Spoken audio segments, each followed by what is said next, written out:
of the topic linear induction motor. Linear induction motor gives linear or translational motion. Linear or translational motion means its secondary or rotor runs in a line, not rotate. Rotation नहीं है इस motor से, याद रखांगे main फर्क जिहड़ा होएगा, there is no rotation, movement is in line, right? Principal of operation ਇਹਦਾ same है कन्वेंशनल इंडक्शन मोटर वाला, ਉਹਦਾ भी इलैक्ट्रोमैग्नैटिक इंडक्शन ਹੁੰਦਾ, ਇਹਦਾ भी इलैक्ट्रोमैग्नैटिक इंडक्शन है। एक वाइंडिंग ਨੂੰ ਅਸੀਂ ਸਪਲਾਈ ਦੇਵਾਂਗੇ, ਦੂਜੀ ਦੇ ਵਿੱਚ EMF ਇੰਡਿਊਸ ਹੋਣਗੇ ਤੇ ਉਹਨਾਂ EMFs ਦੇ ਨਾਲ ਸਾਡਾ ਜਿਹੜਾ ਟਾਰਕ ਪ੍ਰੋਡਿਊਸ ਹੋਏਗਾ ਫਰਦਰ। ਇਸ ਮੋਟਰ ਦੇ ਵਿੱਚ ਸਟੇਟਰ ਵਾइंडिंग ਨੂੰ ਅਸੀਂ ਨਾਮ ਦਿੰਦੇ ਹਾਂ ਪ੍ਰਾਇਮਰੀ ਵਾइंडिंग ਦਾ, ਜਿਵੇਂ ਟਰਾਂਸਫਾਰਮਰ ਹੁੰਦਾ। ਰੋਟਰ ਵਾइंडिंग ਨੂੰ ਆਪਾਂ ਕੋਟ ਕਰਾਂਗੇ ਸੈਕੰਡਰੀ ਵਾइंडिंग। ਇਹਦੇ ਵਿੱਚ ਸਟੇਟਰ ਰੋਟਰ ਨਹੀਂ ਕਹਾਂਗੇ ਕਿਉਂਕਿ ਰੋਟਰ ਤਾਂ ਹੈ ਹੀ ਨਹੀਂ ਇਹਦੇ ਵਿੱਚ, ਰੋਟੇਟ ਤਾਂ ਕਰਦਾ ਹੀ ਨਹੀਂ ਪਾਰਟ ਕੋਈ, ਤਾਂ ਉਹਨਾਂ ਦੇ ਨਾਮ ਆਪਾਂ ਰੱਖ ਲਏ primary and secondary. Is it okay? Hello, ਅੱਛਾ। ਇੱਥੇ ਇੱਕ ਕਨਵੈਨਸ਼ਨਲ ਜੀ ਛੋਟੀ ਜਿਹੀ ਮੋਟਰ ਦਿਖਾਈ ਹੋਈ ਹੈ। ਇਸ ਤਰ੍ਹਾਂ ਦੀਆਂ ਮੋਟਰਾਂ ਨਾ ਡੋਰ ਕਲੋਜ਼ਰ 'ਚ ਲੱਗੀਆਂ ਹੁੰਦੀਆਂ ਨੇ। ਇਹਦੇ ਵਿੱਚ ਜਿਹੜਾ ਇਹ ਵਾਲਾ ਪਾਰਟ ਹੈ ਇਹ ਮੂਵ ਕਰਦਾ ਲੈਫਟ ਨੂੰ ਜਾਂ ਰਾਈਟ ਨੂੰ, ਇੱਦਾਂ ਇਹਦੀ ਮੂਵਮੈਂਟ ਹੁੰਦੀ ਹੈ। ਔਰ ਸਪਲਾਈ ਦਿੰਦੇ ਹਾਂ ਅਸੀਂ ਇਸ ਕੋਇਲ ਨੂੰ, ਸਟੇਟਰ ਦੇ ਨੂੰ। ਇਸ ਕੋਇਲ ਦੇ ਵਿੱਚ ਜਿਹੜੇ ਸਲੋਟਸ ਨੇ ਉਹ ਇਸ ਤਰ੍ਹਾਂ ਨਹੀਂ ਹੁੰਦੇ ਵੀ ਜਿਵੇਂ ਗੋਲਾਈ ਦੇ ਵਿੱਚ ਸਲੋਟ ਕੱਟੇ ਹੁੰਦੇ, ਇਹਦੇ ਸਲੋਟ ਇੱਧਰਲੇ ਪਾਸੇ ਨੂੰ ਸਿੱਧਾ ਜਾਏਗਾ ਸਲੋਟ, ਫਿਰ ਇੱਥੋਂ ਵਾਪਸ ਆ ਕੇ ਦੂਜੇ ਸਲੋਟ 'ਚੋਂ ਇੱਦਾਂ ਇਸ ਤਰ੍ਹਾਂ ਕੋਇਲ ਦੇ 'ਤੇ ਲਪੇਟੇ ਹੋਣਗੇ। ਇਹਦਾ ਡਿਫਰੈਂਸ ਰਹੇਗਾ ਉਹਦੇ ਨਾਲ। ਤਾਂ ਜਦੋਂ ਅਸੀਂ ਸਪਲਾਈ ਔਨ ਕਰ ਦਾਂਗੇ ਤਾਂ ਇਹ ਰੋਟਰ ਸਾਡਾ ਜਿਹੜਾ ਰੋਟਰ ਜਾਂ ਜਿਹਨੂੰ ਸੈਕੰਡਰੀ ਕਹਿੰਦੇ ਆ, ਇਹ ਮੂਵ ਕਰ ਜਾਏਗਾ। ਸੈਕੰਡਰੀ ਸਾਡੀ ਮੂਵ ਕਰ ਜਾਏਗੀ ਲੈਫਟ ਨੂੰ ਜਾਂ ਰਾਈਟ ਨੂੰ, ਡਿਪੈਂਡਿੰਗ ਅਪੋਨ ਅਸੀਂ ਸਪਲਾਈ ਕਿਸ ਤਰ੍ਹਾਂ ਦੀ ਦਿੱਤੀ ਹੈ। ਤਾਂ ਚਲੋ ਆਪਾਂ ਡਿਟੇਲ ਦੇ ਵਿੱਚ ਇਹਨੂੰ ਹੋਰ ਫਰਦਰ ਸਟੱਡੀ ਕਰਦੇ ਹਾਂ ਕਿ ਲੀਨੀਅਰ ਇੰਡਕਸ਼ਨ ਮੋਟਰ ਕਿਸ ਤਰ੍ਹਾਂ ਕੰਮ ਕਰਦੀ ਹੈ। ਪਹਿਲਾਂ ਤਾਂ ਇਹਦੀ ਕੰਸਟਰਕਸ਼ਨ ਦੇਖੀਏ। ਇਹ ਸਾਡੇ ਕੋਲੇ ਆਰਡੀਨਰੀ ਕਨਵੈਨਸ਼ਨਲ ਇੰਡਕਸ਼ਨ ਮੋਟਰ ਹੈ। ਇਹਦਾ ਸਟੇਟਰ ਹੈ ਜਿਹਦੇ 3 ਫੇਸ ਵਾइंडिंग ਕੀਤੀਆਂ ਹੋਈਆਂ ਨੇ। ਇਹ ਅੰਦਰ ਇਸ ਦੇ ਰੋਟਰ ਹੈ ਜਿਹਦੇ ਸਕੁਅਰਲ ਕੇਜ ਵਾइंडिंग ਕੀਤੀਆਂ ਹੋਈਆਂ ਨੇ। ਤਾਂ ਅਸੀਂ ਕੀ ਕਰੀਏ, ਇਸ ਸਟੇਟਰ ਨੂੰ ਜੇ ਮੰਨ ਲਓ ਸਮਝਣ ਵਾਸਤੇ ਇਸ ਜਗ੍ਹਾ ਤੋਂ ਕੱਟ ਕਰ ਦਈਏ।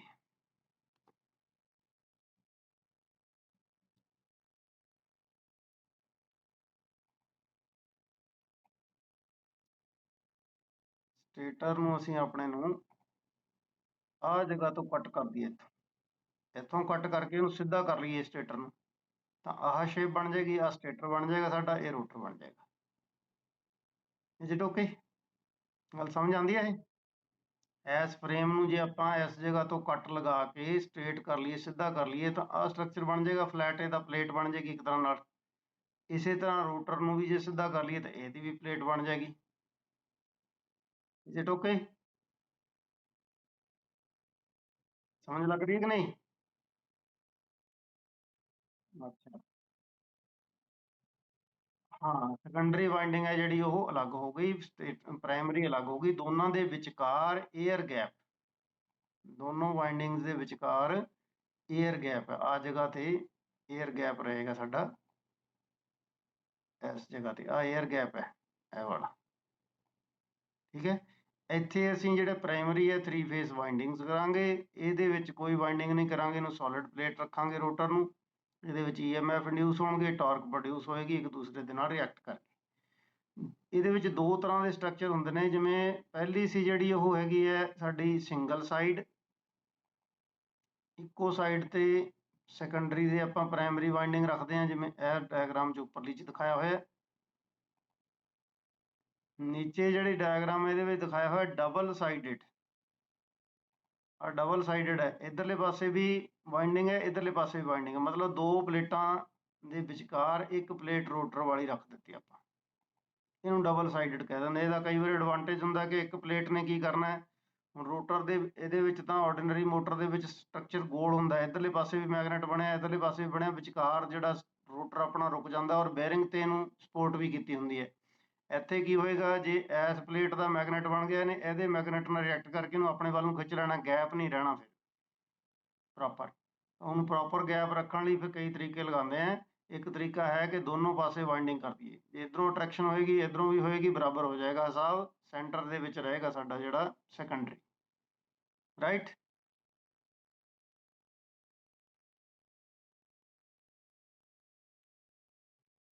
ਹੁਣ ਕੰਸਟਰਕਸ਼ਨ ਇਹਦੀ ਆਪਾਂ ਹੋਰ ਡਿਟੇਲ 'ਚ ਦੇਖਦੇ ਹਾਂ। ਇਹ ਦੇਖੋ ਸਲੋਟ ਹੁਣ ਸਾਡੇ ਇਦਾਂ ਸਿੱਧੇ ਸਟਰਕਚਰ ਤੇ ਆ ਗਏ ਗੋਲ ਦੀ ਬਜਾਏ। ਇੱਥੋਂ ਮੰਨ ਲਓ ਇੱਕ ਫੇਸ ਆਪਾਂ ਸ਼ੁਰੂ ਕੀਤਾ, ਇਹਦੀ ਵਾਈਂਡਿੰਗ ਇਹਦੇ ਵਿੱਚ ਲਿਜਾ ਕੇ ਦੂਸਰਾ ਕਿਸੇ ਹੋਰ ਸਲੋਟ 'ਚੋਂ ਬਾਹਰ ਲਿਆ ਕੇ ਇੱਦਾਂ ਕੋਇਲ ਪਾ ਲਾਂਗੇ। ਇੱਦਾਂ ਹੀ ਦੂਸਰੇ ਸਲੋਟ ਤੋਂ ਹੋਰ ਅਗਲੇ ਕੋਇਲ 'ਚ ਜਿੰਨਾ ਕੋਇਲ ਪਿੱਚ ਰੱਖਣਾ ਆਪਾਂ ਨੇ। ਇਹ 3 ਫੇਸ ਦੀਆਂ ਵਾਈਂਡਿੰਗਸ ਆ ਸਾਰੀਆਂ ਕੀਤੀਆਂ ਹੋਈਆਂ, ਆ 3 ਫੇਸ ਵਾਈਂਡਿੰਗਸ ਨੇ ਇਸ ਜਗ੍ਹਾ ਤੇ। ਇਹਨੂੰ 3 ਫੇਸ ਸਪਲਾਈ ਦੇ ਦੇਵਾਂਗੇ ਔਰ ਇਹਨੂੰ ਪ੍ਰਾਇਮਰੀ ਕਹਾਂਗੇ ਅਸੀਂ। ਜਿਹਨੂੰ ਵੀ ਸਪਲਾਈ ਦੇਣੀ ਆ ਉਹਨੂੰ ਅਸੀਂ ਪ੍ਰਾਇਮਰੀ ਕਹਿਣਾ, ਇਹ ਯਾਦ ਰੱਖਣਾ। ਜਿਹੜੇ ਪਾਰਟ ਨੂੰ ਸਪਲਾਈ ਨਹੀਂ ਦੇਣੀ, ਰੋਟਰ ਵਾਲਾ ਪਾਰਟ ਜਿਹੜਾ ਦੂਜੀ ਮੋਟਰ ਦੇ ਮੁਕਾਬਲੇ, ਉਹਨੂੰ ਅਸੀਂ ਸੈਕੰਡਰੀ ਕਹਿਣਾ। ਤਾਂ ਪ੍ਰਾਇਮਰੀ ਨੂੰ 3 ਫੇਜ਼ ਪ੍ਰਾਇਮਰੀ ਵਾਈਂਡਿੰਗ ਕਰਕੇ ਅਸੀਂ 3 ਫੇਜ਼ AC ਸਪਲਾਈ ਦਿਆਂਗੇ, ਠੀਕ ਹੈ। ਸੈਕੰਡਰੀ ਜਿਹੜੀ ਹੈ ਉਹ ਹੈ ਪਲੇਟ ਹੈ ਲੰਬੀ, ਇਹ ਜਿਹੜੀ ਪਲੇਟ ਹੈ ਕਾਪਰ ਦੀ ਵੀ ਹੋ ਸਕਦੀ ਹੈ, ਐਲੂਮੀਨੀਅਮ ਦੀ ਵੀ ਹੋ ਸਕਦੀ ਹੈ। ਇਹ ਸੈਕੰਡਰੀ ਸ਼ੀਟ ਹੈ, ਬਲੈਕ ਆਇਰਨ ਇਹਨੂੰ ਸਪੋਰਟ ਦੇਣ ਲਈ ਲਗਾਇਆ ਹੋਇਆ, ਹੋਰ ਕੁਛ ਨਹੀਂ, ਠੀਕ ਹੈ। ਇਹ ਸੈਕੰਡਰੀ ਸ਼ੀਟ ਹੈ ਔਰ ਇਹਨਾਂ ਦੋਨਾਂ ਦੇ ਵਿਚਕਾਰ 에ਅਰ ਗੈਪ ਵੀ ਹੈ, ਇਹ ਯਾਦ ਰੱਖਣਾ। ਦੋਨਾਂ ਦੇ ਵਿਚਕਾਰ 에ਅਰ ਗੈਪ ਵੀ ਰੱਖਣਾ, ਜੇ ਇਹਨੂੰ ਨਾਲ ਇਹਦੇ ਟੱਚ ਕਰੇਗੀ ਫਿਰ ਕੋਈ ਟਾਰਕ ਪ੍ਰੋਡਿਊਸ ਨਹੀਂ ਹੋਣੀ। ਦੂਸਰਾ ਸਿਸਟਮ ਕੀ ਹੋ ਸਕਦਾ ਹੈ ਕਿ ਅਸੀਂ ਪ੍ਰਾਇਮਰੀ ਨੂੰ ਫਿਕਸ ਕਰ ਲਈਏ, ਇਹ ਜਿਹੜੇ ਸੈਕੰਡਰੀ ਹੈ ਉਹਨੂੰ ਅਸੀਂ ਮੂਵ ਕਰ ਲਈਏ। ਜਿਹੜੀ ਸੈਕੰਡਰੀ ਹੈ ਇਹ ਲੈਫਟ ਰਾਈਟ ਮੂਵ ਕਰੇ, ਠੀਕ ਹੈ। ਇਹਨੂੰ ਫਿਕਸ ਕਰਤਾ ਸੀ, ਇਹਨੂੰ ਅਸੀਂ ਸ਼ਾਰਟ ਸੈਕੰਡਰੀ ਕਹਿ ਦਿੰਦੇ ਹਾਂ। ਪਹਿਲੇ ਇਹਨੂੰ ਕਹਾਂਗੇ ਸ਼ਾਰਟ ਪ੍ਰਾਇਮਰੀ, ਉਹਦੇ 'ਚ ਪ੍ਰਾਇਮਰੀ ਦੀ ਲੈਂਥ ਸਮੌਲ ਹੈ, ਸ਼ਾਰਟ ਪ੍ਰਾਇਮਰੀ ਕਹਤਾ ਉਹਨੂੰ। ਤੇ ਇਹਦੇ 'ਚ ਸੈਕੰਡਰੀ ਦੀ ਲੈਂਥ ਸਮੌਲ ਹੈ, ਸ਼ਾਰਟ ਸੈਕੰਡਰੀ ਕਹਤਾ। It okay. ਤਾਂ ਇਹ ਦੋ ਤਰ੍ਹਾਂ ਦੀਆਂ ਮੋਟਰਾਂ ਇਦਾਂ ਬਣ ਗਈਆਂ, ਇੱਕ ਸਿੰਗਲ ਸਾਈਡਡ ਤੇ ਡਬਲ ਸਾਈਡਡ ਨਾਲ 2 ਟਾਈਪ ਹੋ ਗਈਆਂ ਸੀ। ਹੁਣ 2 ਟਾਈਪ ਕਿਹੜੀਆਂ ਹੋ ਗਈਆਂ, ਇੱਕ ਸ਼ਾਰਟ ਪ੍ਰਾਇਮਰੀ ਤੇ ਦੂਸਰੀ ਸ਼ਾਰਟ ਸੈਕੰਡਰੀ। ਸ਼ਾਰਟ ਪ੍ਰਾਇਮਰੀ ਦੇ ਵਿੱਚ ਯਾਦ ਰੱਖਣਾ, ਪ੍ਰਾਇਮਰੀ ਵਾਈਂਡਿੰਗ ਜਿਹੜੀ ਹੈ ਉਹ ਮੂਵ ਕਰੇਗੀ, ਪ੍ਰਾਇਮਰੀ ਵਾਲਾ ਪਾਰਟ ਮੂਵ ਕਰੇਗਾ,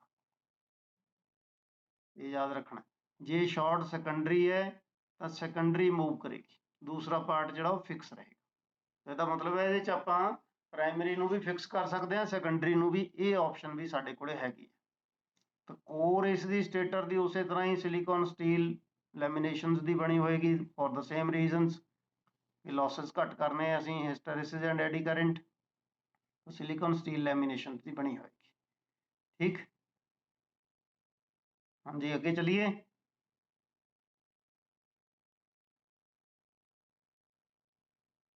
hello,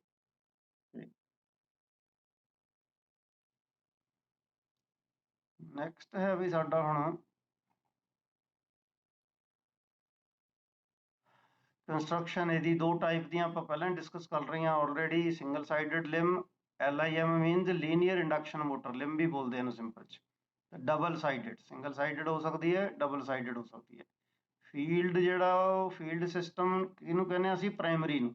field system consists of 3 phase winding displaced by 120 degree electrical, ਉਹੀ ਸੇਮ ਹੈ ਜੋ 3 ਫੇਜ਼ ਇੰਡਕਸ਼ਨ ਮੋਟਰ ਆਰਡੀਨਰੀ 'ਚ ਹੁੰਦਾ। But these are placed in primary core made of silicon steel। ਉਹਦੇ ਵਿੱਚ ਸਲੋਟ ਕੱਟੇ ਆ, ਉਹਦੇ ਵਿੱਚ ਆਪਾਂ ਇਸ ਨੂੰ ਰੱਖਦੇ ਹਾਂ। ਔਰ ਇਹ ਪ੍ਰਾਇਮਰੀ ਜਿਹੜੀ ਕੋਰ ਹੈ ਇਹ ਕੀ ਹੈ, ਫਲੈਟ ਹੈ, ਸਿਲੰਡਰੀਕਲ ਨਹੀਂ ਹੈ। ਜਿਵੇਂ ਹਾਲੋ ਸਿਲੰਡਰੀਕਲ ਹੁੰਦੀ ਹੈ ਨਾ 3 ਫੇਜ਼ ਇੰਡਕਸ਼ਨ ਮੋਟਰ ਆਰਡੀਨਰੀ ਦੇ ਵਿੱਚ, ਇੱਥੇ ਕੀ ਫਰਕ ਹੈ, ਇਹ ਫਲੈਟ ਸ਼ੀਟ ਹੈ ਸਾਡੀ, ਉਹਦੇ ਵਿੱਚ ਸਲੋਟ ਕੱਟੇ ਹੋਏ।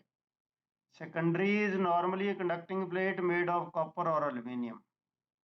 ਇਹ ਫਲੈਟ ਪਲੇਟ ਹੈ, ਇਹਦੇ ਵਿੱਚ ਕੋਈ ਵਾਈਂਡਿੰਗ ਨਹੀਂ ਕੀਤੀ ਹੋਈ, ਕੋਈ ਸਕੁਅਰਲ ਗੇਜ ਨਹੀਂ ਬਣਾਇਆ, ਕੁਛ ਨਹੀਂ, ਸਿੰਪਲ ਐਲੂਮੀਨੀਅਮ ਜਾਂ ਕਾਪਰ ਦੀ ਪਲੇਟ ਹੈ, ਠੀਕ ਹੈ। ਡਿਫਰੈਂਸ ਸਮਝ ਆ ਰਿਹਾ ਇਹ ਦੂਸਰੀ ਮੋਟਰ ਨਾਲੋਂ, ਆਰਡੀਨਰੀ ਨਾਲੋਂ ਇਸਦਾ। Stator and rotor are linear in shape, cylindrical ਨਹੀਂ ਹੈਗੇ, ਫਲੈਟ ਸ਼ੀਟਾਂ ਨੇ। May have short primary long secondary, ਜਾਂ ਇਸ ਤੋਂ ਉਲਟੇ ਆਪਾਂ ਡਿਸਕਸ ਕਰ ਲਿਆ ਆਲਰੇਡੀ, ਜਾਂ ਸ਼ਾਰਟ ਪ੍ਰਾਇਮਰੀ ਹੋ ਸਕਦੀ ਹੈ ਤਾਂ ਪ੍ਰਾਇਮਰੀ ਮੂਵ ਕਰੇਗੀ, ਸ਼ਾਰਟ ਸੈਕੰਡਰੀ ਹੋ ਸਕਦੀ ਹੈ ਤਾਂ ਸੈਕੰਡਰੀ। ਸ਼ਾਰਟ ਦਾ ਮਤਲਬ ਇੱਥੇ ਸ਼ਾਰਟ ਸਰਕਟ ਨਹੀਂ ਹੈ, ਸਾਈਜ਼ ਸ਼ਾਰਟ ਹੈ, ਛੋਟਾ, ਦੂਸਰੇ ਦੇ ਮੁਕਾਬਲੇ ਸਾਈਜ਼ ਛੋਟਾ ਹੈ।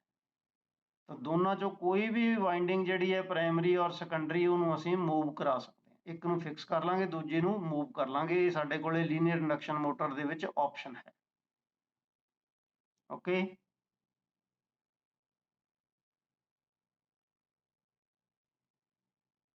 ਹੁਣ ਇਹਦੀ ਵਰਕਿੰਗ ਦੇਖੀਏ ਕਿਸ ਤਰ੍ਹਾਂ ਨਾਲ ਹੈ। when primary winding are energized from 3-phase supply, what will happen? ਆਮ ਕਰਕੇ ਅਸੀਂ ਕਹਿੰਦੇ ਹਾਂ 3-phase ਇੰਡਕਸ਼ਨ ਮੋਟਰ 'ਚ rotating magnetic field is produced. ਇੱਥੇ ਕੀ ਪ੍ਰੋਡਿਊਸ ਹੁੰਦਾ ਹੈ? Travelling flux is produced travelling along the length of primary. Primary ਦੀ length ਦੇ ਅਲੋਂਗ ਟਰੈਵਲ ਕਰਦਾ ਹੋਇਆ ਫਲਕਸ ਸਾਡਾ ਪ੍ਰੋਡਿਊਸ ਹੋਏਗਾ, ਜਿਸ ਤਰ੍ਹਾਂ ਰੋਟੇਟਿੰਗ ਫੀਲਡ ਪ੍ਰੋਡਿਊਸ ਹੁੰਦਾ ਹੈ ਕਨਵੈਨਸ਼ਨਲ ਇੰਡਕਸ਼ਨ ਮੋਟਰ 'ਚ। ਇਸ ਚੀਜ਼ ਨੂੰ ਥੋੜਾ ਜਿਹਾ ਸਮਝ ਲੈਣਾ ਤੁਸੀਂ, ਇਹ ਡਿਫਰੈਂਸ ਕੀ ਹੈ। ਮੰਨ ਲਓ ਵੀ ਸਾਡੇ ਕੋਲੇ ਆਹ ਪ੍ਰਾਇਮਰੀ ਵਾਈਂਡਿੰਗ ਹੈ ਮੋਟਰ ਦੀ, ਇੱਥੇ ਸਲੋਟ ਕੱਟੇ ਹੋਏ ਨੇ, ਇਹਦੇ ਵਿੱਚ ਅਸੀਂ ਵਾਈਂਡਿੰਗ ਕੀਤੀਆਂ ਹੋਈਆਂ ਨੇ। ਤਾਂ ਮੈਗਨੈਟਿਕ ਫੀਲਡ ਮੰਨ ਲਓ ਇਹ ਬਣ ਗਿਆ ਇਸ ਜਗ੍ਹਾ ਤੇ, ਕਿਸੇ ਇੱਕ ਪਾਰਟੀਕੂਲਰ ਟਾਈਮ ਤੇ ਇੱਥੇ ਮੈਗਨੈਟਿਕ ਫੀਲਡ ਬਣ ਗਿਆ। ਤਾਂ ਜੇ ਇਹ ਮੰਨ ਲਓ ਸਾਡੇ ਕੋਲੇ ਹੈਗਾ ਆਰ ਫੇਸ ਹੈ, ਸਪੋਜ਼ ਕਰ ਲਓ ਕਿ ਇਹ ਸਾਡਾ ਆਰ ਫੇਸ ਹੈ ਇੱਥੇ, ਤਾਂ ਇੱਥੇ ਫੀਲਡ ਹੈ, ਤਾਂ ਥੋੜੀ ਦੇਰ ਬਾਅਦ ਫਿਰ ਵਾਈ ਤੇ ਚਲਾ ਜਾਏਗਾ, ਫਿਰ ਬੀ ਤੇ ਚਲਾ ਜਾਏਗਾ, ਇੱਦਾਂ ਟਰੈਵਲ ਕਰੇਗਾ ਇਹ। ਇੱਥੋਂ ਫੀਲਡ ਸ਼ੁਰੂ ਹੋਇਆ ਔਰ ਇੱਥੋਂ ਮੂਵ ਹੋ ਕੇ ਇੱਥੇ ਚਲਾ ਗਿਆ। ਫਿਰ ਉਸ ਤੋਂ ਬਾਅਦ ਕੀ ਹੋਏਗਾ? ਇਸ ਜਗ੍ਹਾ ਤੇ ਫਿਰ ਫੀਲਡ ਆ ਜਾਏਗਾ, ਫਿਰ ਇੱਧਰ ਨੂੰ ਮੂਵ ਕਰੇਗਾ। ਇਹ 3 ਸਟੈਪ 'ਚ ਇੱਦਾਂ ਚੱਲਦਾ ਰਹੇਗਾ। ਫਿਰ ਇਸ ਨੂੰ ਸਮਝ ਲਓ ਕਿ ਜਦੋਂ ਆਰ ਫੇਜ਼ ਮੈਕਸੀਮਮ ਹੈ ਤਾਂ ਫੀਲਡ ਇੱਥੇ ਹੈ, ਵਾਈ ਮੈਕਸੀਮਮ ਹੋ ਗਿਆ ਤਾਂ ਇੱਥੇ ਚਲਾ ਜਾਏਗਾ, ਬੀ ਮੈਕਸੀਮਮ ਹੈ ਇੱਥੇ ਚਲਾ ਜਾਏਗਾ, ਫਿਰ ਆਰ ਮੈਕਸੀਮਮ ਹੈ ਤਾਂ ਵਾਪਸ ਫਿਰ ਇੱਥੇ ਆ ਜਾਏਗਾ, ਕਿਉਂਕਿ ਵਾਈਂਡਿੰਗ ਇੱਥੇ ਹੀ ਹੈ ਆਪਣੇ ਕੋਲ। ਠੀਕ, ਤਾਂ ਹੁਣ ਇਹ ਮੂਵਮੈਂਟ ਨੂੰ ਸੈਕੰਡਰੀ ਦੇ ਨਾਲ ਕੀ ਫਰਕ ਪਏਗਾ? ਸੈਕੰਡਰੀ ਦੇ ਵਿੱਚ EMF ਇੰਡਿਊਸ ਹੋਏਗਾ, ਠੀਕ ਹੈ, ਕਰੰਟ ਫਲੋ ਹੋਣਗੇ, ਤਾਂ ਉਹ ਕਰੰਟ ਫਲੋ ਹੋਣ ਦੇ ਨਾਲ ਟਾਰਕ ਪ੍ਰੋਡਿਊਸ ਹੋਏਗੀ, ਪਰ ਇਸ ਕੇਸ 'ਚ ਟਾਰਕ ਨਹੀਂ ਕਹਾਂਗੇ, ਉਸਨੂੰ ਫੋਰਸ ਪ੍ਰੋਡਿਊਸ ਹੋਏਗਾ। ਫੋਰਸ ਲੱਗੇਗਾ ਸੈਕੰਡਰੀ ਔਰ ਪ੍ਰਾਇਮਰੀ ਦੇ ਨਾਲ ਮੁਕਾਬਲੇ ਤੇ। ਕਾਹਦੇ ਵਾਸਤੇ? ਲੈਂਜਸ ਲਾਅ ਦੇ ਅਕੋਰਡਿੰਗਲੀ ਇਸ ਮੂਵਮੈਂਟ ਨੂੰ ਰੋਕਣ ਵਾਸਤੇ, ਕਿ ਸਾਡੇ ਇਹ ਜਿਹੜਾ ਫੀਲਡ ਇੱਥੋਂ ਇੱਧਰ ਗਿਆ ਇਹ ਮੂਵ ਨਾ ਕਰੇ। ਕਿਸ ਤਰ੍ਹਾਂ ਹੋ ਸਕਦਾ ਇਹ? ਜੇ ਮੰਨ ਲਓ ਅਸੀਂ ਇੱਥੇ ਰੋਟਰ ਰੱਖ ਲਈਏ ਆਪਣਾ, ਆਹ ਥੱਲੇ ਰੋਟਰ ਦੀ ਪਲੇਟ ਪਈ ਹੈ, ਇਸ ਪਲੇਟ ਦੇ ਵਿੱਚ EMF ਸਾਡੇ ਇੰਡਿਊਸ ਹੋ ਗਏ, ਕਰੰਟ ਫਲੋ ਹੋਣੇ ਸ਼ੁਰੂ ਹੋ ਗਏ, ਇਹਦਾ ਆਪਣਾ ਮੈਗਨੈਟਿਕ ਫੀਲਡ ਬਣ ਗਿਆ, ਇੱਕ ਸਟੇਟਰ ਦਾ ਬਣਿਆ, ਦੋਨੋਂ ਫੀਲਡ ਅਲਾਈਨ ਕਰਨ ਦੀ ਕੋਸ਼ਿਸ਼ ਕਰਨਗੇ। ਰੋਟਰ ਸਾਡਾ ਇਸ ਕੇਸ ਦੇ ਵਿੱਚ ਮੰਨ ਲਈਏ ਕਿ ਫਿਕਸ ਹੈ, ਤਾਂ ਕੀ ਹੋਏਗਾ? ਪ੍ਰਾਇਮਰੀ ਵਾਈਂਡਿੰਗ ਦਾ ਫੀਲਡ ਇੱਥੋਂ ਇੱਥੇ ਜਾਣ ਦੀ ਕੋਸ਼ਿਸ਼ ਕਰ ਰਿਹਾ, ਇਹ ਕਰੰਟਸ ਇਹਨੂੰ ਰੋਕਣਗੇ, ਤਾਂ ਇਹ ਫੀਲਡ ਇੱਥੇ ਰਹਿ ਜਾਊਗਾ। ਤਾਂ ਕੀ ਹੋਏਗਾ? ਆਹ ਮੋਟਰ ਜਿਹੜੀ ਹੈ ਸਾਡੀ ਇੱਧਰਲੇ ਪਾਸੇ ਨੂੰ ਮੂਵ ਕਰ ਜਾਏਗੀ। ਕਿੰਨਾ ਮੂਵ ਕਰੇਗੀ? ਜਿੰਨੀ ਦੇਰ 'ਚ ਫੀਲਡ ਇੱਥੋਂ ਇੱਥੇ ਗਿਆ ਤਾਂ ਮੋਟਰ ਸਾਡੀ ਇਸ ਜਗ੍ਹਾ ਤੋਂ ਇੱਥੇ ਮੂਵ ਕਰ ਜਾਏਗੀ। Is it okay? ਤਾਂ ਦੋਨਾਂ ਦੇ ਵਿੱਚ ਫੋਰਸ ਲੱਗ ਜਾਏਗਾ। ਇਸੇ ਤਰ੍ਹਾਂ ਜੇ ਪ੍ਰਾਇਮਰੀ ਸਾਡੀ ਆਹ ਪਾਰਟ ਫਿਕਸ ਹੋਵੇ ਤਾਂ ਇਹ ਮੂਵ ਕਰ ਜਾਏਗਾ। ਇਹ ਕਿੱਧਰ ਨੂੰ ਮੂਵ ਕਰੇਗਾ? ਜਿੱਧਰ ਨੂੰ ਸਾਡਾ ਫੀਲਡ ਚੱਲਦਾ। ਜੇ ਫੀਲਡ ਇੱਧਰ ਨੂੰ ਚੱਲਦਾ ਤਾਂ ਰੋਟਰ ਦੀ ਮੂਵਮੈਂਟ ਇੱਧਰਲੇ ਪਾਸੇ ਨੂੰ ਹੋਏਗੀ। Is it okay? ਜਿਸ ਤਰ੍ਹਾਂ ਰੋਟਰ ਸਾਡਾ ਗੋਲ ਦੇ ਵਿੱਚ ਮੂਵ ਕਰਦਾ ਫੀਲਡ ਦੇ ਨਾਲ ਨਾਲ, ਇਹ ਵੀ ਜਿਹੜੀ ਸੈਕੰਡਰੀ ਹੈ ਉਹਦੇ ਨਾਲ ਨਾਲ ਫੀਲਡ ਦੇ ਸੇਮ ਡਾਇਰੈਕਸ਼ਨ 'ਚ ਮੂਵ ਕਰ ਜਾਏਗੀ। ਜਿਹੜਾ ਪਹਿਲਾ ਕੇਸ ਅਸੀਂ ਦੇਖਿਆ ਸੀ ਇਹ ਵਾਲਾ, ਕਿ ਜੇ ਅਸੀਂ ਪ੍ਰਾਇਮਰੀ ਨੂੰ ਮੂਵ ਕਰਾਉਣੇ ਆ ਤਾਂ ਉਹਦੇ ਵਿੱਚ rotor the movement relative to primary ਫਿਰ ਵੀ ਇੱਧਰ ਨੂੰ ਹੀ ਹੈ। ਜੇ ਆ ਇੱਧਰ ਨੂੰ ਜਾ ਰਿਹਾ ਤਾਂ ਮਤਲਬ ਇਹਦੇ ਮੁਕਾਬਲੇ ਇਹ ਇੱਧਰ ਨੂੰ ਫੀਲ ਹੋ ਰਿਹਾ, ਠੀਕ ਹੈ। ਤਾਂ ਰੋਟਰ ਹਮੇਸ਼ਾ ਇਹ ਯਾਦ ਰੱਖਣਾ, ਜਿੱਧਰ ਨੂੰ ਫੀਲਡ ਜਾਂਦਾ ਰੋਟਰ ਉੱਧਰ ਨੂੰ ਜਾਂਦਾ। ਜੇ ਸਟੇਟਰ ਵਾਲਾ ਜਾਂ primary part free to rotate ਆ ਤਾਂ ਉਹ ਉਹਦੇ ਉਲਟ ਜਾਏਗਾ, ਇਹ ਯਾਦ ਰੱਖਣਾ, ਠੀਕ ਹੈ।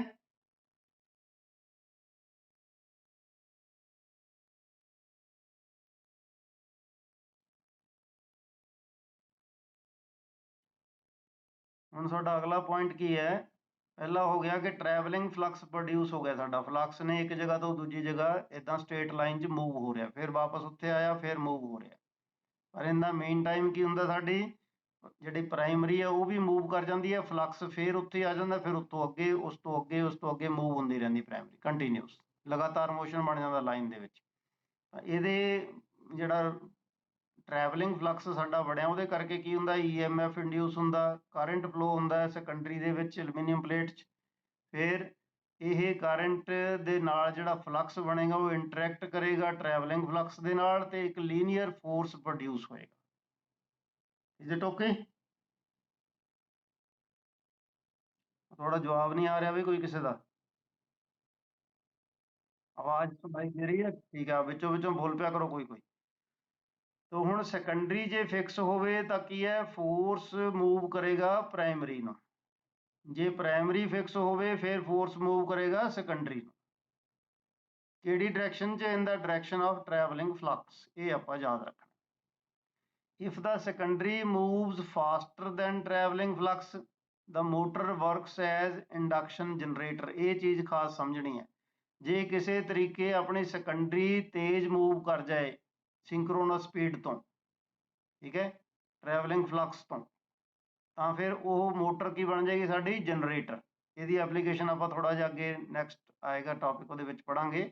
ਫਿਰ ਇਹ ਜਨਰੇਟਰ ਬਣ ਜਾਏਗਾ। ਫਿਰ ਫੋਰਸ ਆਪੋजिट ਡਾਇਰੈਕਸ਼ਨ 'ਚ ਲੱਗੇਗਾ ਔਰ ਇਹ ਬ੍ਰੇਕਿੰਗ ਕ੍ਰੀਏਟ ਕਰੇਗਾ ਮੋਟਰ ਦੇ ਵਿੱਚ। Force the direction ਆਪੋजिट to motion ਹੋਏਗੀ। ਪਹਿਲਾ ਜਿਹੜਾ ਕੇਸ ਹੈ ਕਿ ਟਰੈਵਲਿੰਗ ਫਲਕਸ ਦੀ ਡਾਇਰੈਕਸ਼ਨ 'ਚ ਜੇ ਇਹ ਮੂਵ ਕਰਦਾ, ਫੋਰਸ ਪ੍ਰੋਡਿਊਸ ਹੁੰਦਾ, ਤਾਂ ਇਹ ਮੋਟਰ ਐਕਸ਼ਨ ਹੈ ਔਰ ਇਹ ਫਲਕਸ ਦੀ ਡਾਇਰੈਕਸ਼ਨ 'ਚ ਹੈ। ਦੂਜਾ ਫੋਰਸ ਜਿਹੜਾ ਉਹਦੇ ਉਲਟ ਲੱਗੇਗਾ ਤਾਂ ਉਹ ਬ੍ਰੇਕਿੰਗ ਕ੍ਰੀਏਟ ਕਰੇਗਾ, ਰੀਜਨਰੇਟਿਵ ਬ੍ਰੇਕਿੰਗ, ਇਹ ਮੋਟਰ ਨੂੰ ਬ੍ਰੇਕਸ ਲਗਾਏਗਾ। ਇਹਦੇ ਬਾਰੇ ਆਪਾਂ ਬਾਅਦ ਦੇ ਵਿੱਚ ਡਿਟੇਲ ਡਿਸਕਸ ਕਰਦੇ ਹਾਂ, ਹਾਲੇ ਇੰਨਾ ਸਮਝ ਲੈਣਾ।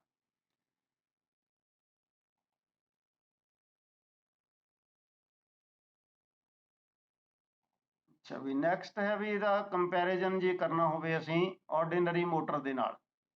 ਕਨਵੈਨਸ਼ਨਲ ਜਿਹੜੀ ਮੋਟਰ ਹੈ ਉਹ ਇੱਥੇ ਲਿਖੀ ਹੋਈ ਹੈ, ਅਸੀਂ ਆਹ ਲੀਨੀਅਰ ਮੋਟਰ ਲਿਖੀ ਹੈ।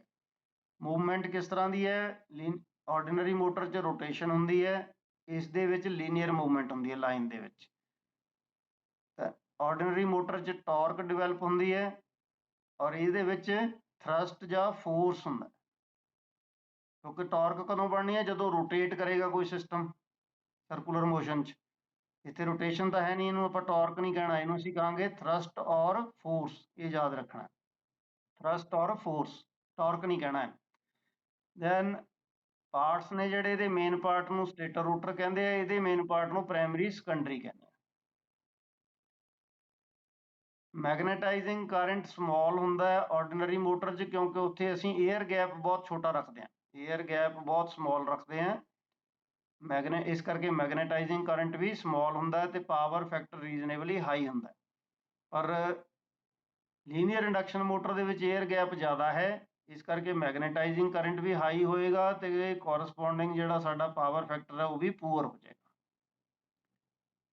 ਟ੍ਰਾਂਜੀਐਂਟਸ ਡਿਸਟਰਬੈਂਸਿਸ ਜਿਹੜੀਆਂ ਕ੍ਰੀਏਟ ਹੁੰਦੀਆਂ ਨੇ, ਫਲਕਸ ਡਿਸਟਰੀਬਿਊਸ਼ਨ ਰੈਗੂਲਰ ਹੈ, ਇੱਕ ਏਅਰ ਗੈਪ ਦੇ ਵਿੱਚ ਹੈ, ਇਸ ਕਰਕੇ ਟ੍ਰਾਂਜੀਐਂਟ ਨਹੀਂ ਹੁੰਦੇ। ਇਸ ਕੇਸ ਦੇ ਵਿੱਚ ਹੋਣਗੇ ਕਿਉਂਕਿ ਸ਼ਾਰਟ ਸੈਕੰਡਰੀ ਹੈ ਜਾਂ ਸ਼ਾਰਟ ਪ੍ਰਾਇਮਰੀ ਹੈ ਤਾਂ ਫਲਕਸ ਡਿਸਟਰੀਬਿਊਸ਼ਨ ਬਰਾਬਰ ਨਹੀਂ ਹੋਏਗੀ। ਉਹ ਆਪਾਂ ਡਿਟੇਲ ਬਾਅਦ ਵਿੱਚ ਪੜ੍ਹਦੇ ਹਾਂ ਇਹਦੀ ਕਿਉਂ ਬਰਾਬਰ ਨਹੀਂ ਹੁੰਦੀ, ਤਾਂ ਟ੍ਰਾਂਜੀਐਂਟ ਜ਼ਿਆਦਾ ਹੋਣਗੇ। ਇਹ ਇਹਨਾਂ ਦੋਨਾਂ ਦਾ ਕੰਪੈਰੀਜ਼ਨ ਹੈ। ਕੋਈ ਕੁਐਸਚਨ ਹੈ ਇਹਦੇ ਚੋਂ ਕਿਸੇ ਦਾ? ਪੁੱਛ ਲਓ, ਨਹੀਂ ਤਾਂ ਫਿਰ ਆਪਾਂ ਅਗਲੀ ਸਲਾਈਡ ਤੇ ਚੱਲਦੇ ਹਾਂ।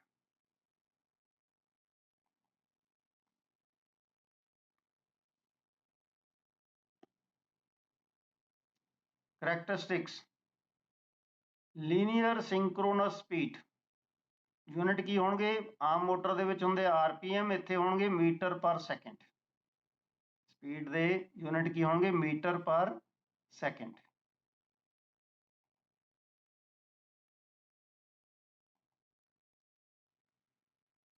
ਫਾਰਮੂਲਾ ਸਪੀਡ ਦਾ ਕੀ ਹੋਏਗਾ?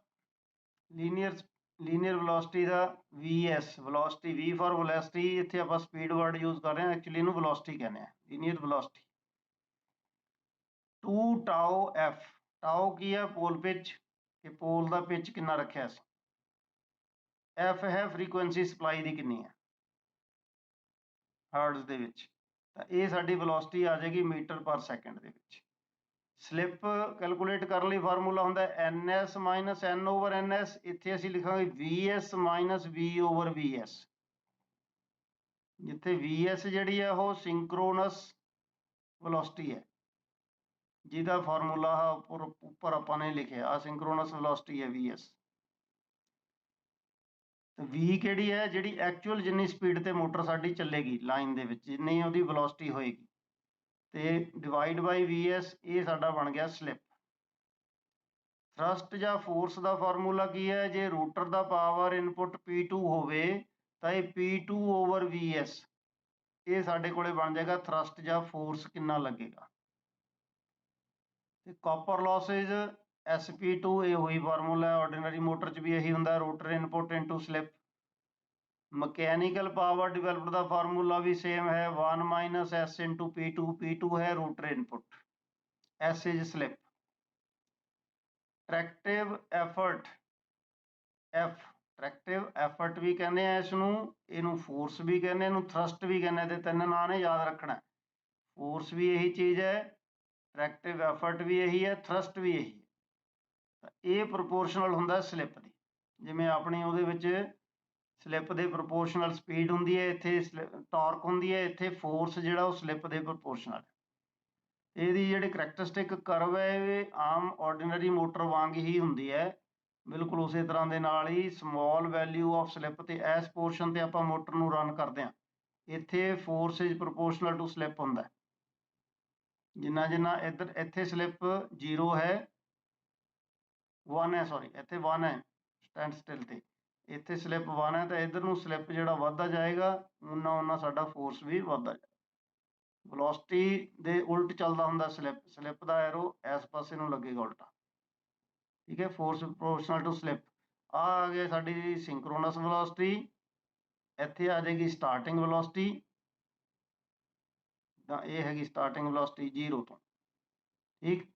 ਇੱਧਰਲੇ ਪਾਸੇ ਨੂੰ ਫੋਰਸ, ਇੱਥੇ ਆਪਾਂ ਆਮ ਮੋਟਰ 'ਚ ਲਿਖਦੇ ਹਾਂ ਟਾਰਕ, ਇੱਧਰ ਲਿਖਦੇ ਹੁੰਦੇ ਆ ਸਲਿੱਪ, ਇੱਥੇ ਲਿਖਤਾ ਵੈਲੋਸਿਟੀ, ਜਾਂ ਇੱਧਰ ਸਪੀਡ ਲਿਖ ਦਿੰਦੇ ਆਪਾਂ ਆਮ ਮੋਟਰ 'ਚ ਸਪੀਡ। ਤਾਂ ਇਹ ਕਰੈਕਟਰਿਸਟਿਕ ਇਸ ਦੇ ਬਣਦੇ ਆ।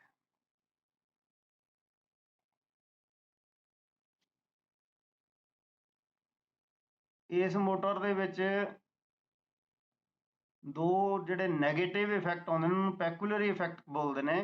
ਕਈ ਵਾਰ ਇਹਦਾ ਕੁਐਸਚਨ ਆਉਂਦਾ ਹੁੰਦਾ ਕਿ ਪੈਕੂਲਰ ਇਫੈਕਟ ਕੀ ਨੇ ਲੀਨੀਅਰ ਇੰਡਕਸ਼ਨ ਮੋਟਰ ਦੇ, ਜਿਹੜੇ ਕਿ ਆਰਡੀਨਰੀ ਇੰਡਕਸ਼ਨ ਮੋਟਰ ਦੇ ਵਿੱਚ ਨਹੀਂ ਹੁੰਦੇ, ਔਰ ਇਹ ਨੈਗੇਟਿਵ ਇਫੈਕਟ ਨੇ ਇਹਦੇ, ਜਿਨ੍ਹਾਂ ਕਰਕੇ ਮੋਟਰ ਦੇ ਡਿਸਐਡਵਾਂਟੇਜ ਨੇ ਇੱਕ ਤਰ੍ਹਾਂ ਨਾਲ ਕਹਿ ਲਓ। ਤਾਂ ਪਹਿਲਾ ਹੈ transverse edge effect, transverse edge effect. Current ਜਿਹੜੇ ਸੈਕੰਡਰੀ ਮੈਂਬਰ ਦੇ ਵਿੱਚ ਲੀਨੀਅਰ ਇੰਡਕਸ਼ਨ ਮੋਟਰ ਦੇ ਵਿੱਚ ਫਲੋ ਇਨ ਰਫਲੀ ਇਲਿਪਟੀਕਲ ਪਾਥਸ। ਡਾਇਗਰਾਮ ਬਾਅਦ ਦਿਖਾਣਾ ਮੈਂ ਤੁਹਾਨੂੰ ਕਿੱਦਾਂ ਫਲੋ ਕਰਦੇ ਆ ਰਫਲੀ। ਕਿਉਂ ਰਫਲੀ?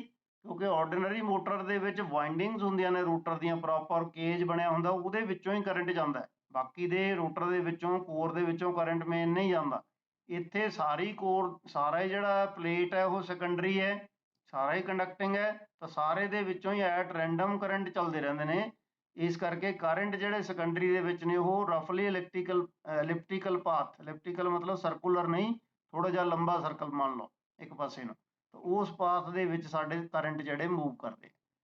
ਤੇ secondary appears to have a resistivity greater than the natural value. Resistivity ਫਿਰ ਉਹਦੀ ਜ਼ਿਆਦਾ ਹੋ ਜਾਂਦੀ ਹੈ ਕਿਉਂਕਿ ਇਹ ਪਾਥ ਜਿਹੜੇ ਐਟ ਰੈਂਡਮ ਚੱਲਦੇ ਆ। Cross flux density peak towards edges of the stator. Cross gap ਜਿਹੜਾ ਫਲਕਸ ਹੈ ਉਹ ਐਜ ਦੇ ਨੇੜੇ ਜ਼ਿਆਦਾ ਹੋ ਜਾਂਦਾ ਹੈ। ਉਹ ਆਪਾਂ ਡਾਇਗਰਾਮ ਦੇ ਵਿੱਚ ਦੇਖਦੇ ਹਾਂ, ਨੈਕਸਟ ਪੇਜ ਤੇ ਡਾਇਗਰਾਮ ਆਏਗੀ ਇਹਦੀ, ਉਹ ਫਿਰ ਸਮਝਾਉਂਦੇ ਤੁਹਾਨੂੰ ਕਿੱਦਾਂ ਹੁੰਦਾ। ਤਾਂ ਪਾਥ ਆਫ ਇੰਡਿਊਸਡ ਕਰੰਟ, ਇਹ ਪੁਆਇੰਟ ਸਮਝਣ ਵਾਲਾ ਹੈ main. Path of the induced current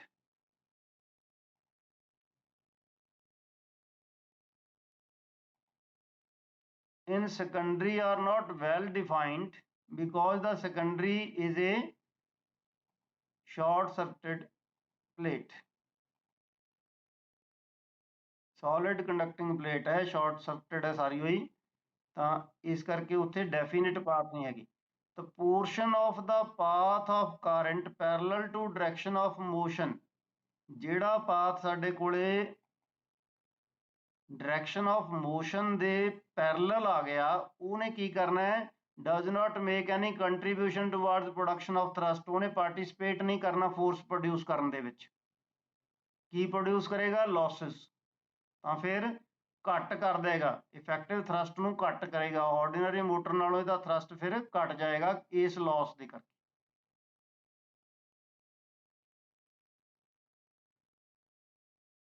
ਇਸ ਡਾਇਗਰਾਮ ਦੇ ਵਿੱਚ ਆਪਾਂ ਇਹਨੂੰ ਸਮਝਾਂਗੇ। ਇਹ ਸਾਡੀ ਸੈਕੰਡਰੀ ਹੈ, ਇਹਦੇ ਵਿੱਚ ਆਹ ਪਾਥ ਨੇ ਜਿਹੜੇ ਕਰੰਟ ਦੇ ਇਲਿਪਟੀਕਲ, ਆਹ ਵਾਲੇ, ਇੱਦਾਂ ਕਰੰਟ ਫਲੋ ਹੁੰਦਾ। At random. ਇੱਥੇ ਫੀਲਡ ਪ੍ਰੋਡਿਊਸ ਹੋਇਆ, ਕਰੰਟ ਫਲੋ ਹੋ ਗਈ, ਇੱਥੇ ਫੀਲਡ ਪ੍ਰੋਡਿਊਸ ਹੋਇਆ, ਇਹ ਕਰੰਟ ਫਲੋ ਹੁੰਦੇ ਰਹਿੰਦੇ। ਸੋਲਿਡ ਕੰਡਕਟਰ ਹੈ ਕਿਉਂਕਿ ਇਹਦੇ ਵਿੱਚੋਂ ਇਦਾਂ ਕਰੰਟ ਚੱਲਦੇ ਰਹਿੰਦੇ। ਹੁਣ ਜਿਹੜੇ ਤਾਂ ਇਹਦਾ ਮੋਸ਼ਨ ਕਿੱਧਰ ਨੂੰ ਹੈ, ਇਸ ਪਾਸੇ ਨੂੰ, ਆਹ ਮੋਸ਼ਨ ਦਿਖਾਇਆ। ਜਿਹੜੇ ਤਾਂ ਇਹਦੇ ਨਾਲ 90 ਡਿਗਰੀ ਤੇ ਨੇ ਮੋਸ਼ਨ ਨਾਲ, ਆਹ ਵਾਲੇ ਜਿਹੜੇ ਪਾਥ ਨੇ, ਇਹ ਤਾਂ ਸਾਡਾ ਪ੍ਰੋਡਿਊਸ ਕਰਨਗੇ ਫੋਰਸ, ਕਿਉਂਕਿ ਆਪਾਂ ਫਲੈਮਿੰਗਸ ਲੈਫਟ ਹੈਂਡ ਰੂਲ ਪੜਿਆ, ਜਿਹੜਾ ਫੋਰਸ ਮੋਸ਼ਨ ਇੱਕ ਡਾਇਰੈਕਸ਼ਨ 'ਚ ਹੁੰਦਾ, ਇੱਕ ਡਾਇਰੈਕਸ਼ਨ 'ਚ ਮੈਗਨੈਟਿਕ ਫੀਲਡ ਮੇਨ ਹੋਏਗਾ, ਦੂਜੀ ਡਾਇਰੈਕਸ਼ਨ ਦੇ ਵਿੱਚ ਕਰੰਟ ਫਲੋਇੰਗ ਹੋਏਗਾ। ਜੇ 90 ਡਿਗਰੀ ਤੇ ਉਹ ਤਾਂ ਫੋਰਸ ਪ੍ਰੋਡਿਊਸ ਕਰਦਾ, ਨਹੀਂ ਤਾਂ ਨਹੀਂ ਕਰਦਾ। ਤਾਂ ਫਿਰ ਆਹ ਵਾਲਾ ਜਿਹੜਾ ਪਾਰਟ ਦੇ ਨੇ ਇਹ ਫੋਰਸ ਪ੍ਰੋਡਿਊਸ ਨਹੀਂ ਕਰਨਗੇ। ਆਹ ਪਾਰਟ, ਇਹ ਵਾਲਾ ਪਾਰਟ, ਇਹ ਪੈਰਲਲ ਹੋ ਗਿਆ, ਤੇ ਮੋਸ਼ਨ ਦੇ ਪੈਰਲਲ ਹੋ ਗਿਆ, ਇਹ ਪ੍ਰੋਡਿਊਸ ਨਹੀਂ ਕਰਨਗੇ। ਤਾਂ ਫਿਰ ਇਹ ਕਿਹੜਾ ਇਫੈਕਟ ਪ੍ਰੋਡਿਊਸ ਕਰਨਗੇ, ਟਰਾਂਸਵਰਸ ਐਜ ਇਫੈਕਟ। ਇਹਨਾਂ ਦੇ ਕਰਕੇ ਜਿਹੜਾ ਇਫੈਕਟ ਹੈ ਟਰਾਂਸਵਰਸ ਐਜ ਇਫੈਕਟ ਹੁੰਦਾ। ਕੀ ਇਫੈਕਟ ਹੈ ਇਹਦਾ, ਕਿ ਇਹ ਮੋਸ਼ਨ ਕ੍ਰੀਏਟ ਕਰਨ ਲਈ ਜਿਹੜਾ ਫੋਰਸ ਹੈ ਉਹ ਘੱਟ ਹੋ ਜਾਏਗਾ, ਫੋਰਸ ਪੂਰਾ ਨਹੀਂ ਮਿਲੇਗਾ, ਘਟ ਜਾਏਗਾ ਫੋਰਸ। ਤਾਂ ਇਹਨੂੰ ਅਸੀਂ ਕਹਿੰਦੇ ਹਾਂ ਟਰਾਂਸਵਰਸ ਐਜ ਇਫੈਕਟ। ਐਂਡ ਇਫੈਕਟ ਕੀ ਹੁੰਦਾ ਹੈ, ਕਿ ਇਹਦੇ ਵਿੱਚ ਪ੍ਰਾਇਮਰੀ ਤੇ ਸੈਕੰਡਰੀ ਦੀ ਸੇਮ ਲੈਂਥ ਨਹੀਂ ਹੈ। ਜਿਵੇਂ ਇੱਥੇ ਪ੍ਰਾਇਮਰੀ ਸ਼ਾਰਟ ਦਿਖਾਈ ਹੋਈ ਹੈ, ਇੰਨੀ ਪ੍ਰਾਇਮਰੀ ਹੈ, ਸੈਕੰਡਰੀ ਇਹ ਤੋਂ ਬਾਹਰ ਵੀ ਇਨਡੈਫੀਨਿਟ ਹੈ। ਮੰਨ ਲਓ ਇਹ ਟ੍ਰੇਨ ਦੇ ਵਿੱਚ ਲਗਾਈ ਹੋਈ ਆ, ਤਾਂ ਰੇਲਵੇ ਲਾਈਨ ਹੈ ਆਪਣੀ ਪੂਰੀ, ਸੈਕੰਡਰੀ ਜਿਹੜੀ ਬਹੁਤ ਲੈਂਥ ਜ਼ਿਆਦਾ ਹੈ ਇਹਦੀ, ਪ੍ਰਾਇਮਰੀ ਸੈਕੰਡਰੀ ਬਰਾਬਰ ਨਹੀਂ ਹੈਗੀ। ਜਿੰਨਾ ਪਾਰਟ ਪ੍ਰਾਇਮਰੀ ਦੇ ਨੀਚੇ ਆ ਗਿਆ, ਸੈਕੰਡਰੀ ਦਾ ਇਹਦੇ ਸਾਹਮਣੇ ਆ ਗਿਆ, ਇਹਦੇ ਅੰਦਰ ਜਿਹੜੀਆਂ ਮੈਗਨੈਟਿਕ ਲਾਈਨਸ ਆਫ ਫੋਰਸ ਨੇ ਕਰੰਟ ਪ੍ਰੋਡਿਊਸ ਕੀਤਾ, ਉਹ ਤਾਂ ਫੋਰਸ ਪ੍ਰੋਡਿਊਸ ਕਰਨਗੇ। ਜਿਹੜਾ ਫਲਕਸ ਇੱਥੋਂ ਆ ਬਾਹਰ ਚਲਾ ਗਿਆ, ਦੇਖੋ ਆਹ ਵਾਲਾ ਫਲਕਸ ਜਿਹੜਾ ਇਹ ਬਾਹਰ ਚਲਾ ਗਿਆ ਪ੍ਰਾਇਮਰੀ ਤੋਂ, ਇਧਰਲੇ ਪਾਸੇ ਵੀ ਬਾਹਰ ਜਾਏਗਾ ਇੱਦਾਂ ਹੀ। ਇਹ ਫਲਕਸ ਪਾਰਟਿਸਿਪੇਟ ਨਹੀਂ ਕਰੇਗਾ ਸਾਡੇ ਫੋਰਸ ਪ੍ਰੋਡਕਸ਼ਨ ਦੇ ਵਿੱਚ, ਇਹ ਵੇਸਟ ਹੋ ਜਾਏਗਾ। ਕਿਉਂਕਿ ਕਿਹੜਾ ਪਾਰਟਿਸਿਪੇਟ ਕਰੇਗਾ, ਜਿਹੜਾ ਇਹ ਅੰਦਰ ਚੱਲ ਰਿਹਾ, ਇਹ ਮੇਨ ਫਲਕਸ ਦੇ ਨਾਲ ਇਹਦੇ ਕਰਕੇ ਜਿਹੜਾ ਫੀਲਡ ਪ੍ਰੋਡਿਊਸ ਹੋਏਗਾ ਰਿਐਕਟ ਕਰ ਜਾਏਗਾ, ਇਹਦਾ ਨਹੀਂ ਕਰੇਗਾ, ਕਿਉਂਕਿ ਇਹਦੇ ਉੱਪਰ ਤਾਂ ਹਵਾ ਪਈ ਹੈ, ਖਾਲੀ ਜਗ੍ਹਾ ਹੈ।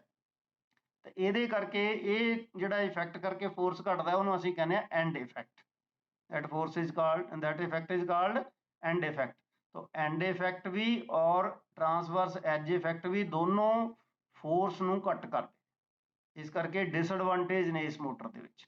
ਇਹਨਾਂ ਨੂੰ ਐਂਡ ਜਿਹੜਾ ਟਰਾਂਸਵਰਸ ਐਜ ਇਫੈਕਟ ਹੈ, ਇਹਨੂੰ ਅਸੀਂ ਕਿਸੇ ਤਰ੍ਹਾਂ ਘਟਾ ਨਹੀਂ ਸਕਦੇ, ਕਿਉਂਕਿ ਉਹ ਕਰੰਟਸ ਨੇ ਸੋਲਿਡ ਕੰਡਕਟਰ ਦੇ ਵਿੱਚ ਕਿਧਰ ਨੂੰ ਜਾਣਾ, ਇਹ ਅਸੀਂ ਕੰਟਰੋਲ ਨਹੀਂ ਕਰ ਸਕਦੇ। ਪਰ ਐਂਡ ਇਫੈਕਟ ਨੂੰ ਥੋੜਾ ਮਿਨੀਮਾਈਜ਼ ਕਰ ਸਕਦੇ ਹਾਂ ਜੇ ਨੰਬਰ ਆਫ ਪੋਲਸ ਮਸ਼ੀਨ ਦੇ ਜ਼ਿਆਦਾ ਰੱਖ ਲਈਏ, ਤਾਂ ਵਿਚਕਾਰ ਜਿਹੜੇ ਪੋਲਸ ਦੇ ਆ ਜਾਏਗਾ, ਉੱਥੇ ਫਿਰ ਐਂਡ ਇਫੈਕਟ ਨਹੀਂ ਆਏਗਾ, ਸਿਰਫ ਸਿਰਿਆਂ ਤੇ ਰਹਿ ਜਾਏਗਾ। ਜੇ ਨੰਬਰ ਆਫ ਪੋਲਸ ਜ਼ਿਆਦਾ ਹੋਣਗੇ ਤਾਂ ਐਂਡ ਇਫੈਕਟ ਸਾਡਾ ਰਿਡਿਊਸ ਹੋ ਜਾਏਗਾ। ਹਾਂਜੀ ਠੀਕ ਹੈ, ਹੈਲੋ, ਉਹ ਆਵਾਜ਼ ਨਹੀਂ ਆ ਰਹੀ ਤੁਹਾਡੀ ਵੀ, ਕੋਈ ਸੁਣ ਰਹੇ ਹੋ ਮੈਨੂੰ ਕਿ ਸੌਂ ਗਏ ਸਾਰੇ? ਹੈਲੋ, ਉਹ ਆਵਾਜ਼ ਨਹੀਂ ਤੁਹਾਡੀ ਕੋਈ ਮੈਨੂੰ ਸੁਣ ਰਹੀ, ਸੌਂ ਤਾਂ ਨਹੀਂ ਗਏ ਸਾਰੇ? ਅੱਛਾ, ਮੇਰੇ ਕੋਲ ਨਹੀਂ ਨਾ ਆ ਰਹੀ ਤੁਹਾਡੀ ਆਵਾਜ਼, ਕੋਈ ਵਿੱਚੋਂ ਬੋਲਦਾ ਨਹੀਂ ਹੈ ਕੋਈ ਵੀ। ਇੱਥੋਂ ਤੱਕ ਜਿਹੜਾ ਪੜ੍ਹਿਆ ਆਪਾਂ ਨੇ, ਕਿਸੇ ਨੇ ਕੋਈ ਕੁਐਸਚਨ ਪੁੱਛਣਾ?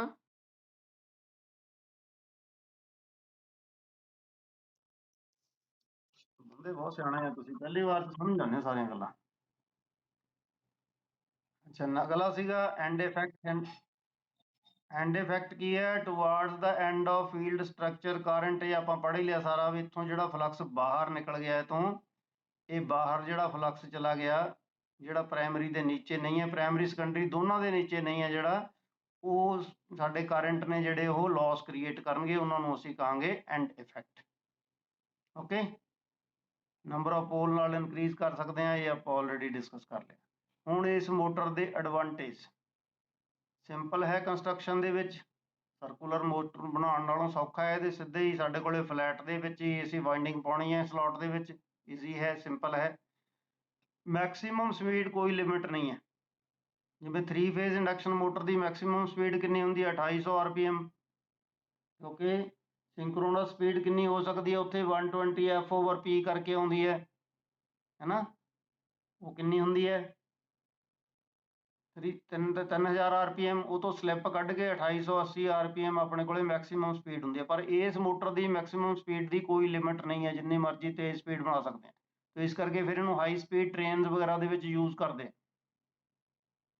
ट्रेन देखिया ने वीडियोज़ ਦੇ ਵਿੱਚ ਜਿਹੜੇ ਚੱਲਦੇ ਆ ਜਿਨ੍ਹਾਂ ਦੇ ਵਿਚਕਾਰ ਲਾਈਨ ਉੱਚੀ ਜੀ ਬਣੀ ਹੁੰਦੀ ਹੈ ਬਹੁਤ ਜ਼ਿਆਦਾ ਫਾਸਟ ਚੱਲਦੀਆਂ ਬੁਲੇਟ ਟ੍ਰੇਨਸ ਉੱਥੇ ਇਹ ਮੋਟਰਾਂ ਯੂਜ਼ ਕਰਦੇ ਆ ਕਿਉਂਕਿ ਇਹਦੇ ਸਪੀਡ ਦੀ ਕੋਈ ਲਿਮਿਟ ਨਹੀਂ ਹੈ ਫਿਰ ਟਰੈਕਟਿਵ ਫੋਰਸ ਹੈ ਜਿਹੜਾ ਉਹ ਵੀ ਇੰਡੀਪੈਂਡੈਂਟ ਆਫ ਸਪੀਡ ਹੈ ਸਪੀਡ ਤੇ ਡਿਪੈਂਡ ਨਹੀਂ ਕਰਦਾ ਸਪੀਡ ਜਿੰਨੀ ਮਰਜ਼ੀ ਅਸੀਂ ਵੱਧ ਕਰ ਲਈਏ ਫੋਰਸ ਜਿਹੜਾ ਉਹਦਾ ਵੱਧ ਘੱਟ ਕਰ ਸਕਦੇ ਹਾਂ ਸਟਾਰਟਿੰਗ ਦਾ ਵੀ ਫੁੱਲ ਸਪੀਡ ਤੇ ਵੀ ਉਹਦਾ ਕੋਈ ਉਹਦੇ ਤੇ ਡਿਪੈਂਡ ਨਹੀਂ ਕਰਦਾ ਫੋਰਸ ਜਿਹੜਾ ਔਰ ਉਹਦਾ ਸਪੀਡ ਦਾ ਆਪਸ ਵਿੱਚ ਕੋਈ ਰਿਲੇਸ਼ਨ ਨਹੀਂ ਹੈ ਦੈਨ ਇਨੀਸ਼ੀਅਲ ਕਾਸਟ ਇਸ ਦੀ ਘੱਟ ਹੈ ਕਿਉਂਕਿ ਸਟੇਟ ਕੰਸਟਰਕਸ਼ਨ ਬਣਾਉਣੀ ਸੌਖੀ ਹੁੰਦੀ ਹੈ ਸਰਕੂਲਰ ਨਾਲੋਂ ਮੇਨਟੇਨੈਂਸ ਕਾਸਟ ਘੱਟ ਹੈ ਕਿਉਂਕਿ ਬੇਰਿੰਗ ਨਹੀਂ ਹੈਗੇ ਹੈ ਨਾ ਤੇ ਬੈਟਰ ਰੋਟਰ ਕੂਲਿੰਗ ਹੈ ਰੋਟਰ ਖੁੱਲ੍ਹਾ ਹੀ ਪਿਆ ਹਵਾ ਦੇ ਵਿੱਚ ਹੀ ਤਾਂ ਕੂਲਿੰਗ ਉਹਦੀ ਸੌਖੀ ਹੈ ਬਾਕੀ ਆਮ ਮੋਟਰ ਦੇ ਵਿੱਚ ਰੋਟਰ ਬੰਦ ਹੁੰਦਾ ਸਟੇਟਰ ਦੇ ਅੰਦਰ ਤਾਂ ਕੂਲਿੰਗ ਬੈਟਰ ਹੈ ਡਿਸਐਡਵਾਂਟੇਜ ਕੀ ਨੇ ਕੈਪੀਟਲ ਕਾਸਟ ਜ਼ਿਆਦਾ ਹੈ ਜਿੱਦਾਂ ਰੇਲਵੇ ਲਾਈਨ ਬਣਾਉਣੀ ਹੈ ਤਾਂ ਉੱਡੀ ਲੰਬੀ ਆਪਾਂ ਨੂੰ ਕਾਪਰ ਜਾਂ ਐਲੂਮੀਨੀਅਮ ਦੀ ਸਟ੍ਰਿਪ ਲਗਾਉਣੀ ਪੈਗੀ ਸੈਕੰਡਰੀ ਵਾਈਂਡਿੰਗ ਲਈ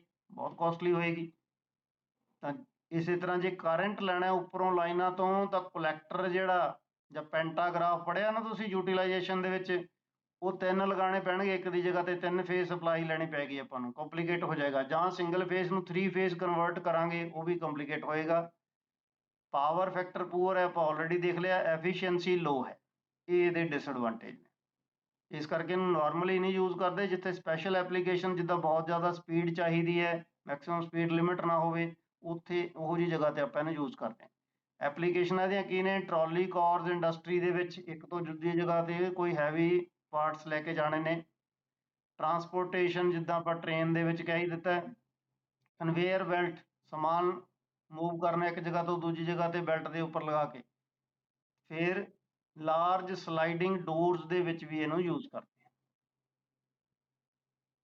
ਜੀ ਓਕੇ ਹਾਂਜੀ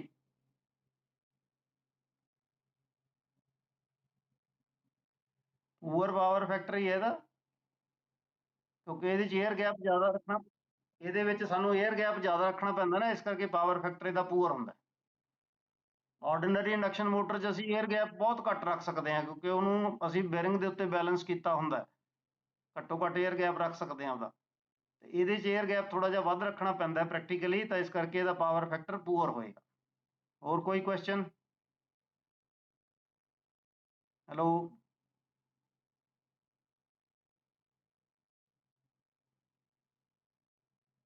ਅੱਛਾ ਚਲੋ ਠੀਕ ਹੈ ਫਿਰ ਬਾਕੀ ਆਪਾਂ ਕੱਲ ਦੇ ਲੈਕਚਰ 'ਚ ਮਿਲਦੇ ਹਾਂ ਕੱਲ ਨੂੰ ਆਪਣਾ ਲੈਕਚਰ ਲਾਸਟ ਹੈ એનર્ਜੀ ਐਫੀਸ਼ੀਐਂਟ ਮੋਟਰ ਦਾ ਉਸ ਤੋਂ ਬਾਅਦ ਸਿਲੇਬਸ ਖਤਮ ਹੋ ਜਾਏਗਾ ਫਿਰ ਤੁਹਾਡਾ ਸੈਮੀਨਾਰ ਸ਼ੁਰੂ ਹੋ ਜਾਏਗਾ ਬੀ ਪ੍ਰੀਪੇਅਰਡ ਫॉर दैट अगले हफ्ते सेमिनार शुरू हो जाएगा लेक्चर क्लास च भी सेमिनार चलिया करेगा और प्रैक्टिकल क्लास च भी सेमिनार होया करेगा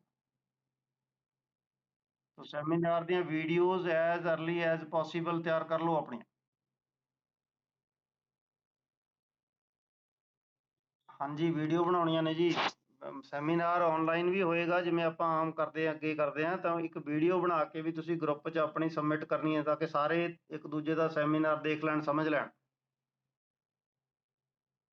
ਠੀਕ ਹੈ